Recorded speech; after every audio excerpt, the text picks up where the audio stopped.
რომ დღეს გვექნება ძალიან მოკლე ანგარიში სამუშაოსი შრომატევადის რთულის პატივარმა გაიარა და 100-მდე მათგანი უკვე ჩვენ ნახეთ რამდენი მოხერხდა მისი ხედვა დამსაქმებელმა თავისი წამხოლ ნებისმიერი ახალი მინისტრი უნდა ინარჩუნებდეს იმას, რაც დახვდა მას პოზიტიური და სასურველი არ დახვდეს ხოლმე ნეგატიური, მაგრამ თუ კი ხვდება და მით უმეტეს იმ დოზით, რა დოზითაც მეც დამხვდა, იზრუნოს ყოველდღიურად ამის გამოსწორებას.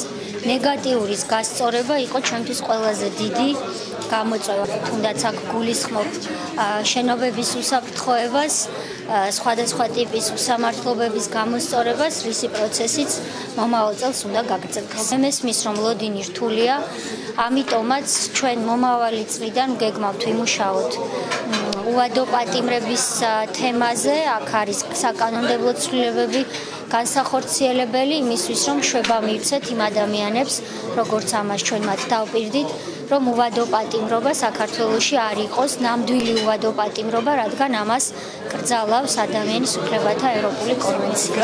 ჩვენ საზოგადოებამ მოусმინეთ მის ანგარიშს და უაღრესად შთამბეჭდავი არის ის, რაც გაკეთდა მინისტრის და მისი გუნდის მიერ ამ ერთი წლის განმავლობაში. მათ შორის ჩვენ გამოვყავით შრომის კოდექსი და ხაზგასმით ვთქვით, რომ ის შრომის კოდექსი, რომელიც მიღებულია და რომელიც ინიციატორიც იყო ქალბატონი თეა, არის უაღრესად კარგი დოკუმენტი, მაგრამ რომელსაც შეიძლება მომავალშიც დახვეწა.